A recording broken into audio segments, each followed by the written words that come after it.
We first and foremost want to congratulate President-elect Donald Trump, who very soon to be President Donald Trump, who we believe is going to make a lot of changes for the better, for America, for Israel, for the world. And we say also from here, greetings to the majority of the American people who voted for sanity, who voted for real peace, and who voted for somebody who cares about the survival of the Western civilization. About sovereignty.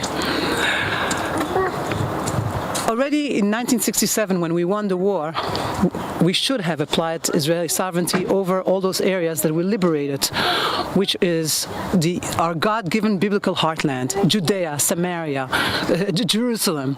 Those are areas. We just celebrated Hanukkah.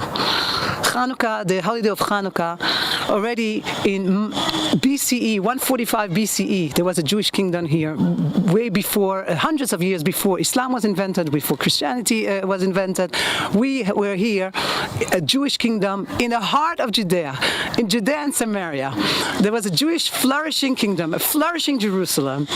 And in 2017, we hear that we have no connection to this land. So in fact, when somebody at the UN or Mr. Kerry or Mr. Obama try to tell us that we have no connection to our homeland, it is not only a vote against the settlements.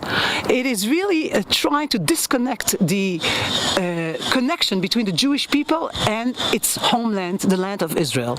And because the connection between the Jewish people and its homeland is a center pillar of Judaism, basically the vote, or those who try to disconnect us, are basically not only voting against the settlements, they're basically having a vote against Judaism.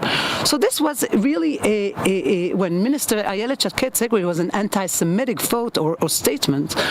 That's how I understand it, that she meant. When you try to tell us that we're not connected to our biblical homeland, you're trying to basically attack Judaism, because to be a Jew is to be connected to the land of Israel. So, to be connected to the land of Israel, what should we do here is to apply sovereignty. And that is why, unfortunately, it wasn't done in 1967. That is why the two-state solution cannot be and will never happen, because the same way you in America are not going to create a state of Al-Qaeda in New York because you had some terror attack there. We are not going to create a terror state in our midst because this is our land.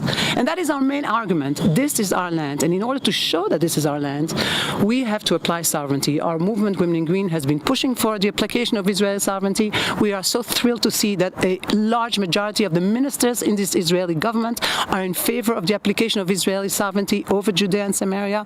The majority, more and more people in the Israeli people want Israeli sovereignty. And we hope that all together we will give the strength to Prime Minister Netanyahu, who finally, after 8 years of suffering, an era of Obama, and he stood firm.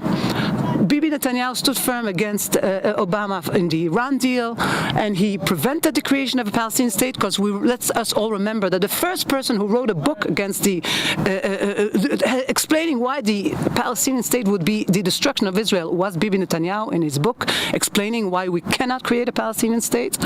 And he stood firm to prevent the creation of a Palestinian state. And now, altogether, all the ministers and the people of Israel have to give the strength to our Prime Minister to do what has to be done historically, morally, politically, the application of Israeli sovereignty over Judea and Samaria, which means that Judea and Samaria will finally become part of Israel like the rest of the country.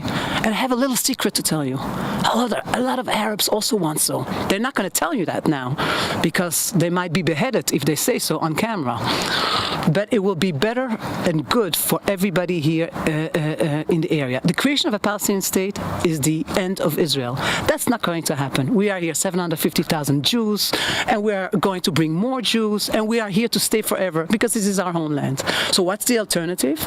Only one: the application of Israeli sovereignty over Judea and Samaria.